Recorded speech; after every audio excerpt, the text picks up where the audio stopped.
enough housekeeping.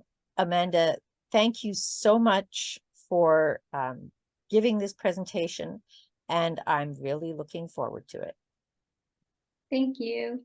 So I just want to begin by saying my name is Amanda. My pronouns are she, her. I've been a member at St. Joseph of Nazareth since I was about, I don't know, Dad, 6, 4, 5, 6, for a really long time, for most of my life. So for those who haven't had a chance to read the bio for this presentation, the workshop is going to focus on looking at the church as a location for community building and a space of resistance. And so I come to this discussion today as a scholar, because I am a PhD student at Queen's University in the Department of Gender Studies and Black Studies. So I hope my presentation doesn't come across as a lecture and more so a conversation. But I think it is important to note that in addition to my faith, that my understandings of the world is rooted in Black feminist thought. And so that will come up a lot throughout my presentation. This conference theme of displacement, I found interesting as it relates a lot to my research area, which I focus on movement, mobility, and belonging. So drawing connections between my academic interests, my personal experiences, and my life in the church, I want to explore today the concept of placemaking. So I'm going to share my screen so I can share my slides.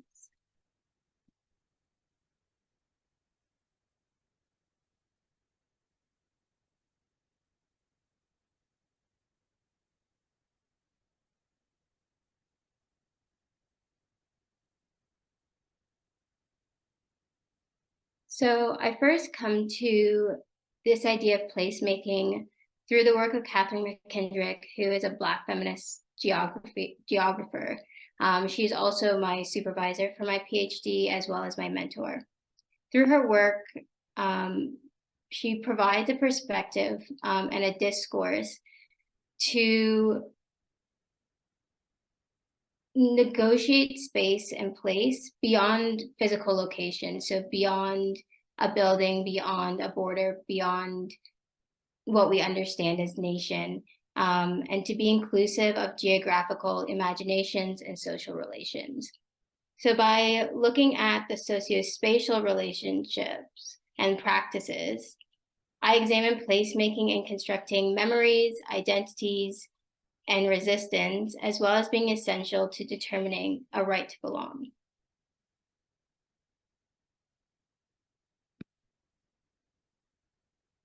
I begin by situating the ways in which space is produced. So space can be understood as being the physical material space, such as a building, such as a country, such as borders, as well as discourse in and of the space. So these are our ideas, our thoughts, our plans, our codes, the conversations that we're having, the narratives and stories that we're telling, as well as the embodied experience. So these are the feelings that we have in a space, so the positive and negative feelings, the connections that we have with one another. All three of these components make up a space. And so a social space is created through discursive practices and is reinforced through repetition and ritualization.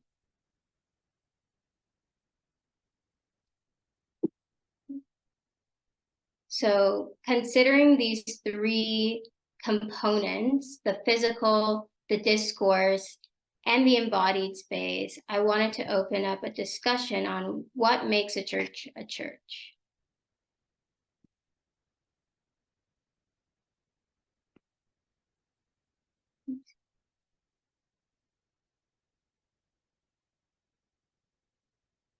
So we can start with the physical space. So we have the church building. Does anyone want to add on to what other physical aspects make a church a church? Go ahead. Yeah, and just to say, you have your mom and grandma here with us. I think in addition to the church buildings, so you, I think our our halls or our places, other places where we gather, whether it's connected physically to the church or not, um, those are places and spaces that we make connections in. Would anyone else like to add onto the physical space? I think in the context of this presentation, when we think about the physical space, we can also think about the ways in which the space is made accessible or inaccessible as well. We can think about the ways in which our church buildings are created. So maybe that's something we can keep in mind as well. What about the discourses in and of the space? So what kind of stories do we tell ourselves? What conversations are we having with one another that make a church a church?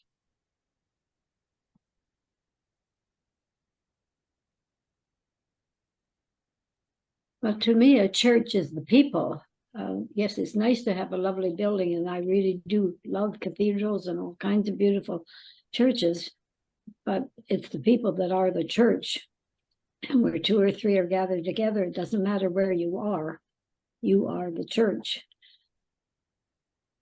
So, Yeah, definitely. Go ahead. I see Josette's hand, and then Suzanne, if you want to go after. I was also going to say the Sunday school for the children and the choir. That's all a part of the church. Yeah. The worship, the music is a very much part of our church experience. And that kind of plays into the embodied experience as well, because we can feel the music, we can feel the worship as well. Suzanne, did you want to add?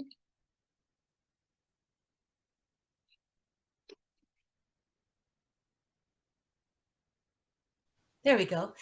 For me, I think that also in the discourses in and of this space, church communities tend to have an understanding of who they are, whether it's accurate or not.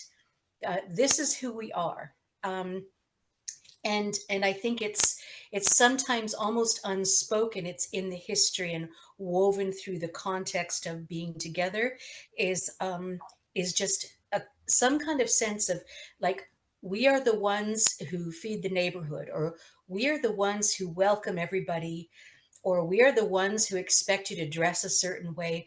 All kinds of positive and negative understandings of themselves as a community. Yeah. And I think, especially if we're looking at the church in itself, one of the discourses I would say plays a prominent role in making the church a church is this idea of love and like grounding ourselves in love. And so I would say that that's a big discourse, and how we understand love and practice love, I think, is important in the discourse aspect of making this space and making the church a church. Was there anyone else who wanted to add to the discussion?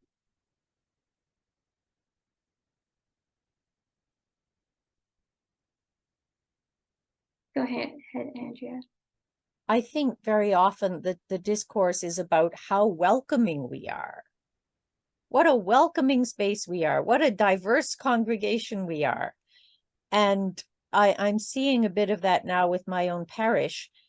We are seeing an extraordinary number of Ugandan refugees coming to our services.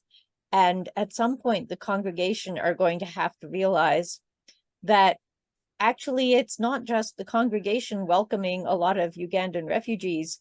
It may be a lot of Ugandan refugees welcoming the people who've been the congregation up until this point. And that's a bit of learning. Yeah, definitely. And I think that brings me well to my next point, is that we often see the church as this place of refuge, this place to lay our burdens, and as a place of comfort. I would say that those are discourses that are prominent in making the church a church. But I think that it's also important to recognize the ways in which the church has and continues to harm and exclude. And so that's where I want to bring the discussion today. So as we sit with this tension, I encourage us to use this discomfort to reimagine new ways of being within the church and in communion with one another and in communion with God. So given the context of this conference, I believe it's important to expand our understanding of displacement as not just a forceful movement across geographical spaces, but also the ways in which people are pushed to the margins and marginalized. So we can think about our church spaces in its physical buildings, in its discourses, and through the experiences. How is it creating these spaces of marginalization, and how is it resisting these spaces of marginalization? How do we attend to fix those and build deeper community? So in thinking through this idea, I'm drawn to the conversation of diaspora, not just as a person of diaspora myself. I am a member of the Jamaican diaspora and the larger African diaspora, but I use diaspora as a tool to understand the world, to sit with the tensions of being in place, but not necessarily belonging to a place. So diaspora can be understood as simultaneously disconnected and displacement, as well as connection and relation, because even in diaspora, there is this need to create something new, to build relationships. And so I think it's important to think about the multiplicity and diversities of perspectives that diaspora provides us, and how it can be used to navigate ambivalence and to create new ways of being in the world. So again, returning to Dr. McKendrick's work, she situates a Black sense of space as a space of encounter, so a space that has to sit with the tensions of white supremacy, but it is a space that holds useful anti-colonial practices and narratives. So considering that, I think about diaspora as this place of giving us the tools to navigate these tough conversations, giving us the tools to look for alternative ways of being in relation to one another, and challenging these understandings of membership and belonging. So that brings us to belonging. So belonging can be understood as the everyday negotiation of space and the interactions with formal structures and practices of belonging. It can be understood in two different ways. There's the politics of belonging, and then there's a sense of belonging. So the politics of belonging is the acknowledgement of power relations that influence belonging, and to understand belonging through exclusionary and exclusionary practices. And then there's a sense of belonging, which is more so a deep and personal, intimate feelings of attachment. So this is the understanding of being and longing. So being, which is the centrality of the self, as well as longing, which is the fundamental human need for connection. So it's through these understandings that we can sit with this idea that an absence of a sense of belonging is not necessarily exclusion, but it's the sense of loneliness, alienation, and displacement that comes with that exclusion. So I wanted to bring in the idea of belonging uncertainty, which is this expectation of social rejection and the mistrust behind other people's the motives behind how people treat them. So an example of this could be walking into a space and being like, they won't accept me. I don't belong here. Or in the context of the work that I do, walking into a predominantly white space as a Black person, there's this already sense of mistrust and already sense of I'm not safe. So I want us to think about what belonging uncertainty might look like within our church communities. Who might feel this way? What are some of the stories that we're telling ourselves that may make it difficult for people to trust the spaces, these church community spaces? So if anyone wants to speak to either personal experiences of belonging uncertainty or how it might look in our church community.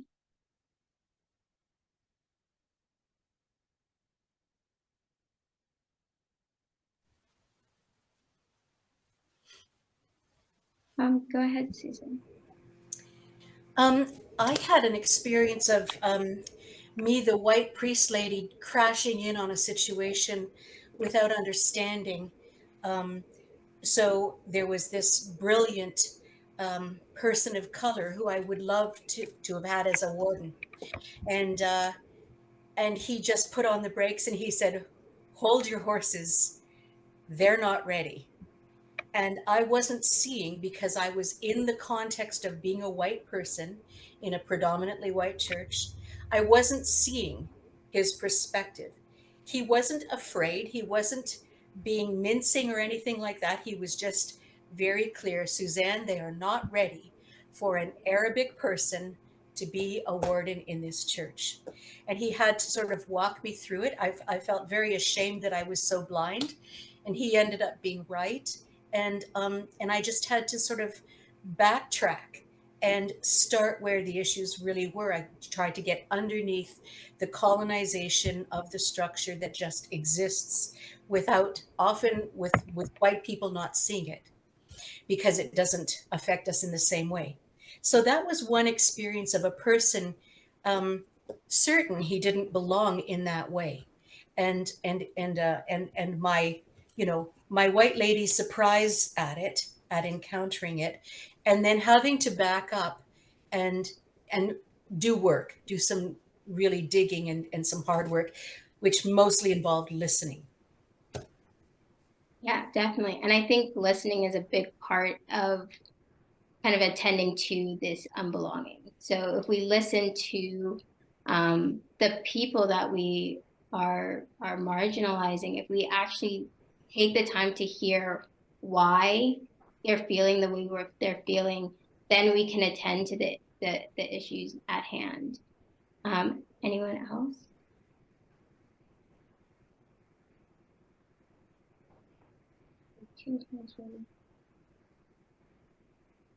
So I wanted to circle back to something you said earlier. You talk about space and space in the church. And I have found, for me, especially, and it has continued, but especially when we just migrated to Bramalea and started attending church at St. Joseph of Nazareth, a sense of belonging came not so much within the church and the sanctuary and within the service or at coffee hour, but in the parking lot.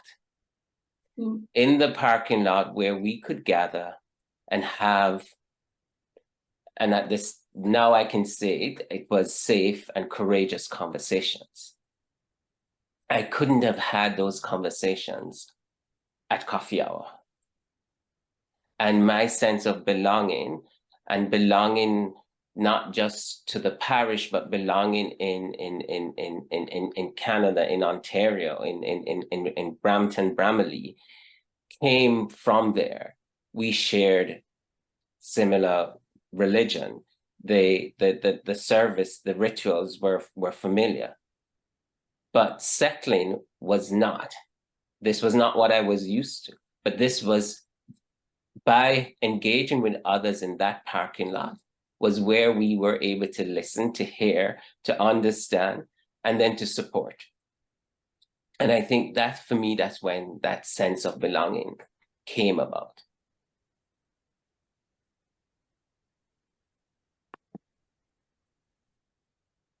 Go ahead, Andrea, and then I will circle back to that. Yeah, I'm thinking about the belonging uncertainty. In one parish I was at, we had a number of parishioners who were from Jamaica, Montserrat, TNT, St. Kitts, and a lot of them were older women who had come as home workers 40 years previously. And the sense in the parish was that everything was, well integrated and so on. New rector, his wife made a habit of sitting in a different place in the church every Sunday. And the first Sunday when she sat with these ladies, one of them said to her, "Oh, you decided to sit in the low section this morning." And that should have started a whole conversation, but it didn't. It really just, it turned into a bit of tut-tutting among the people who thought they were woke, and that was the end of it. But that really struck me at the time. Where it may not have been the explicit exclusion, but there still was that separation that was very evident. And very internalized, yeah.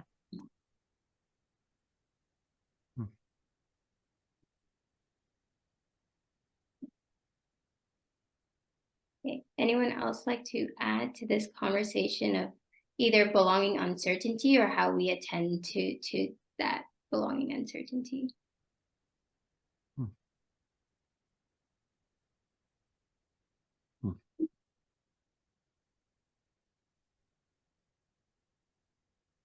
Well, I want to take in what everyone is saying, and I want us to think about how we can understand placemaking, so this making of space, in the ways that we mentioned earlier. So in the physical building, the discourse, and the emotional or embodied experiences, and how we can utilize that as a place for resistance. So placemaking is an important process in reclaiming and remaking a sense of space. It is not a steady, focus, homogeneous way of understanding the world. It's not singular. It is constantly changing depending on different perspectives, depending on who's in that space. And so being open to this idea of change and evolving, I think, is an important way to understand how we can navigate our church communities, because our church communities are constantly evolving. They are constantly changing. We're seeing a lot of young people leaving the church. As a young person myself, being asked why has never really been up for conversation.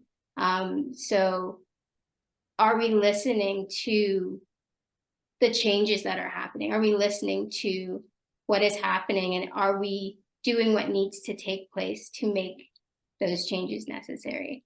And so considering this space as a resistant space, I'm encouraged to sit with the works of Black feminist scholars to imagine how we can create space and relate to one another. So Bell Hooks speaks of this notion of a home place, in which we're tasked of making home a community of resistance. This is a space that serves as refuge for white supremacy in how Bell Hooks explains it, but I also think it's a place of refuge from all forms of oppression, as well as a site for political struggle.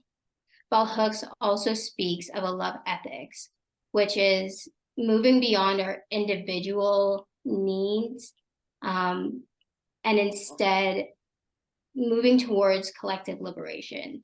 So I'm not just going to make changes that benefit me. I'm not just going to make spaces that address white supremacy, but not address patriarchy and not address, heteronormativity.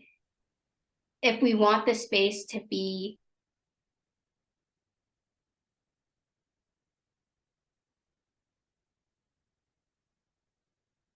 of everyone around us.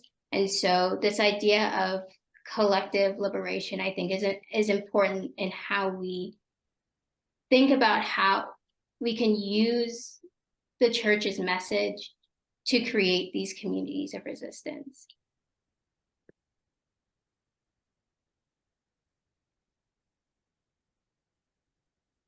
And then Audre Lorde speaks to this idea of accepting and sitting with difference. So she states that the future of our earth may depend on the ability of all of us to identify and develop new definitions of power. So she suggests power for rather than power over, as well as new patterns to relate across differences. Differences are going to exist in our church. Differences are going to be there. It's what we do, and it's how we attend to these differences. How do we have conversations across generations? How do we have conversations across different races? How do we have conversations across different abilities? Those are those spaces that resistance is made. It is in those conversations where difference is not seen as superior or inferior, but seen as a space for conversation and understanding, for compassion.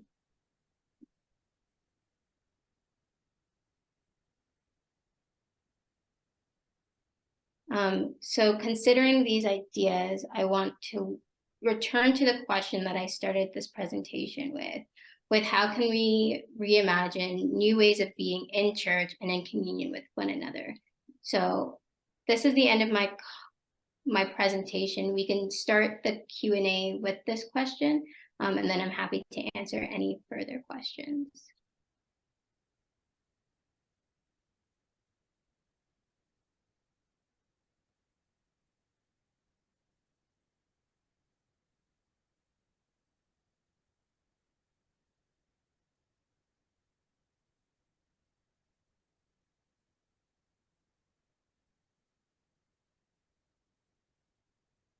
Go ahead, Dad.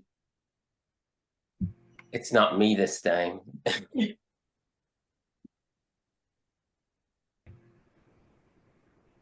reimagining the church, you know, one of the things that have come to my mind is the fact that our church space is exactly the way it has been for hundreds and hundreds and hundreds of years. There has been no change to that. There's no change to our liturgy. And yet, because of that, and you know, I'm not one to say that we should throw out the baby with the bathwater, but you know, we need to find ways of reimagining that space, reimagining even the way our liturgy is structured to make that space more opening for people to come in. You know, when we think about things like home churches and you know how home churches work, you know, where people come together usually surrounding around a meal. You know, if we could start to think about church in different physical spaces and just doing the liturgy in different ways that allows for a new creativity and creating spaces for different point of views. You know, I've always struck that if somebody who had no exposure at all to our liturgy or understanding were to walk into our church, how confused they would be, how excluded they would be, because, you know, without understanding the language, without understanding how to maneuver the space. You know, if we could just I think we need to find new ways to present that.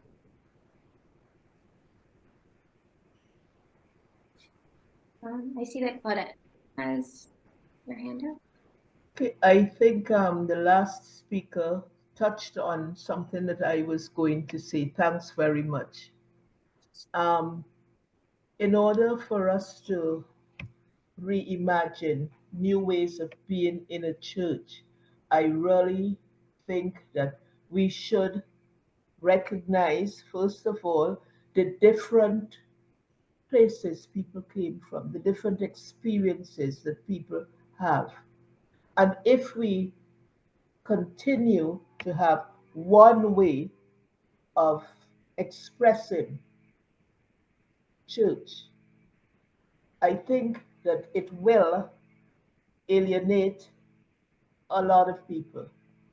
And sometimes I tend to believe that the reason why many people from our area who were churchgoers and who no longer go to our expression of faith, I sometimes wonder if that has a lot to do with it.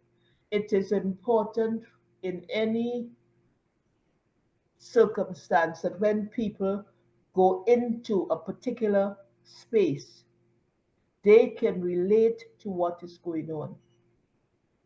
You see it in education, you see it in every aspect, but we need to recognize it in the church too. I really think we do. And it has so many benefits because not only are the people who are involved or who are being made to feel comfortable, not only are they being blessed, but the people who are all people who are involved are moved from looking at the church in a small way, their way, they are enriched. I think that there is an enrichment. So I think what we do need to walk in each other's shoes and share experiences and share, and by doing that, we expand. Yeah, definitely. And I think that there needs to be that space to have those conversations where those experiences can be shared, where those experiences can move from the parking lot into how we make and be in the church. Andrea? Thanks. Yeah, absolutely in agreement with the last two folks who spoke. I think there's another sort of larger piece that has to do with how we think of the church as an institution. And I know it's problematic to quote J.K. Rowling these days, but one of the things that I've, pardon the phone ringing in the background, I can't shut it off. I say sometimes to students, you're thinking of the church as the ministry of magic, but I want you to think of the church as the room of requirement. And that was the space where the students could be subversive, where they could plan the overthrow of the oppressive institution, where they could gather and support one another and be intentionally radical. So I think we can't say that often enough, that the church is meant to be a place of radical liberation, and that everything we do needs to align with that rather than with our sense of fitting into the sort of powers of a bourgeois consumerist culture and playing by those rules.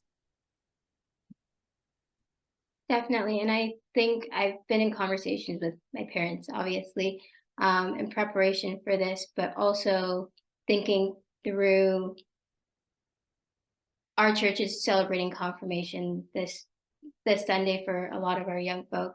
And so thinking through this idea of the church as a sacrament, as an outward sign of inward grace, has been something that I've been sitting with in preparation for this presentation. So thinking about that idea in line with bell hooks that I'm currently reading, this idea that love is a conscious practice. So this willingness to unite the way that we think with the way we act. And so if the church is meant to be this place that outwardly expresses this grace, then I think that is where we start so that we can achieve that collective liberation, that radical liberation that you mentioned. I think the other thing that I've kind of been sitting with and playing with in preparation for this as well is thinking through the story of the Good Samaritan.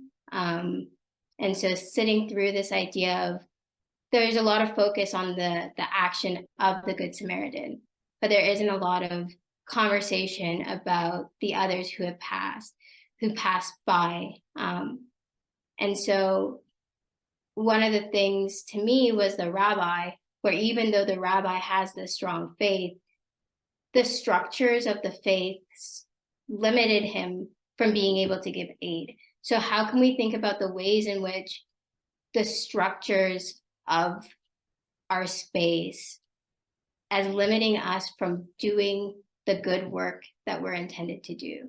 How can we sit with the ways in which we limit ourselves? And so maybe that's another way that we can reimagine how we can be in community with one another.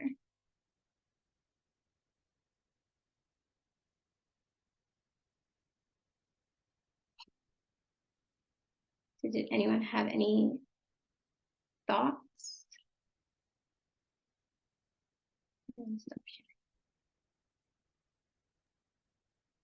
I agree with you on that, Amanda, about this, and the minute you mention it, I realize that we really don't think about or interrogate the others who pass by. And, you ask, what is it that we are probably doing as a church that that excludes or doesn't extend that grace, or prevents us, or become barriers to extending that grace? And I think our rules are some of those things.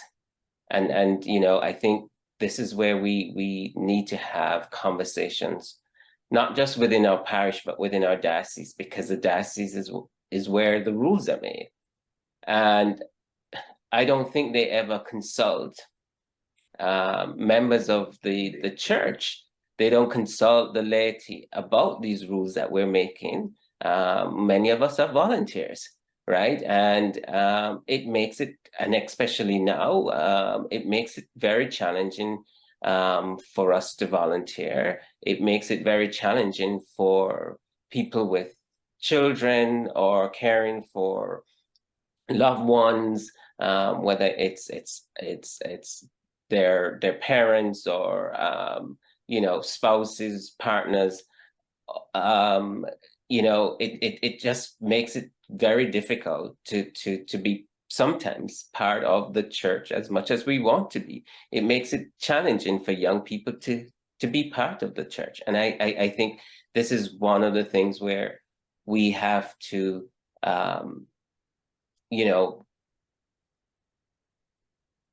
go up against the infrastructure that we currently have and seek to question some of those things, why they exist, and then how can we change them and create that space that allows for us to experience that grace, to experience belonging, and to experience love and compassion.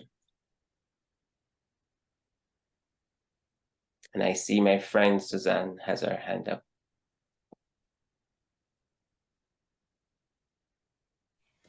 Thank you, my friend Andre, from whom I've learned so much about all this.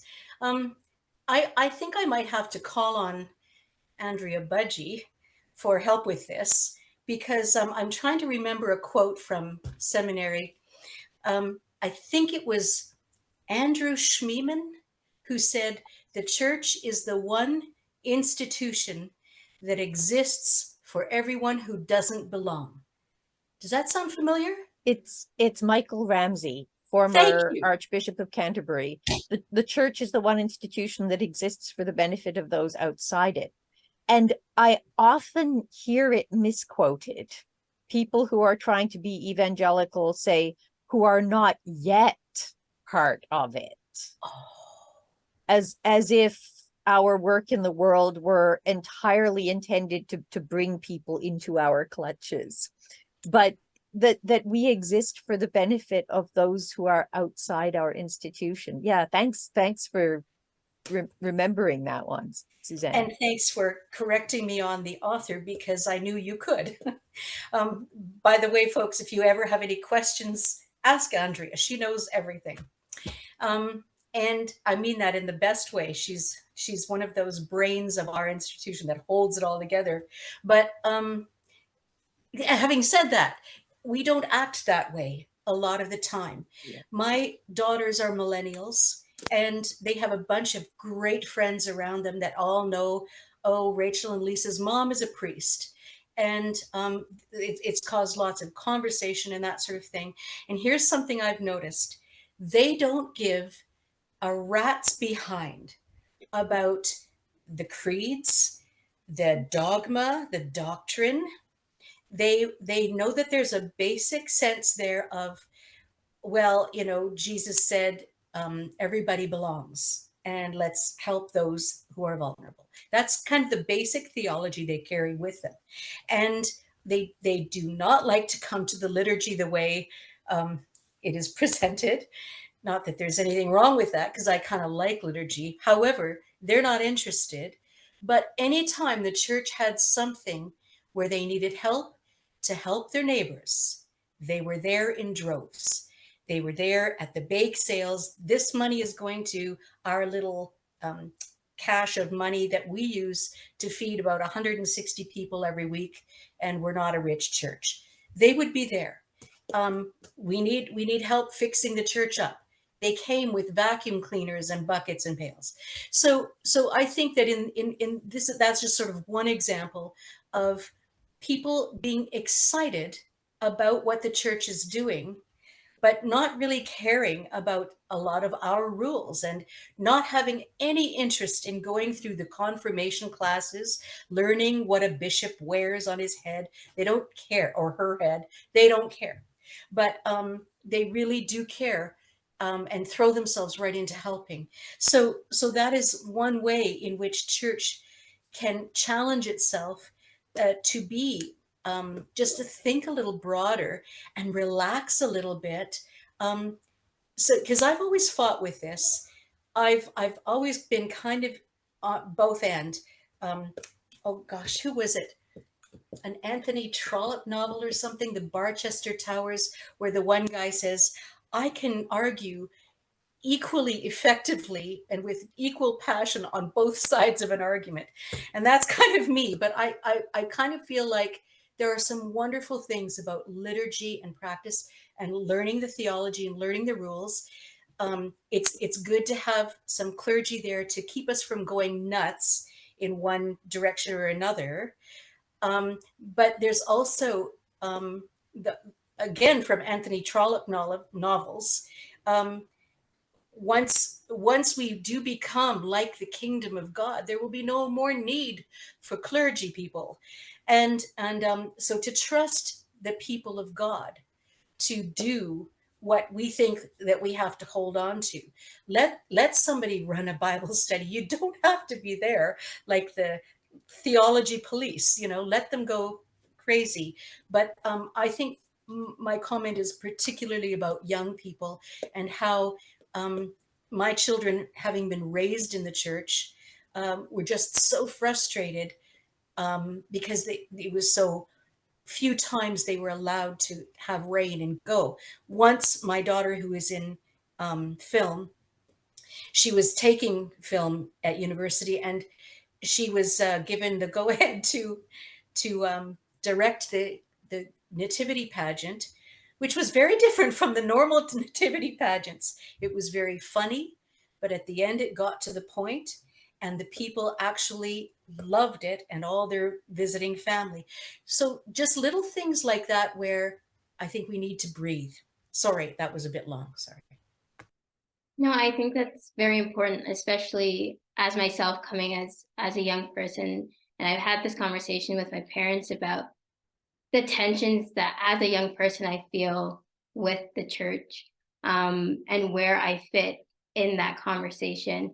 And I think speaking to my own experience where sometimes it feels like the church doesn't grow with you, where either the church remains what it is, or the church only sees you as the 6, 7, 8-year-old that, you know, used to help out. And so the church doesn't give you the space to ask those questions, to come forward with the questions that you have about your faith. Why are these two things not aligning? And so if we don't create the space for that, that is where we see our young people leaving, because they don't feel like they can come to these spaces to ask questions. They can't come to these spaces with curiosity. They have to come to this space already there. Andrea.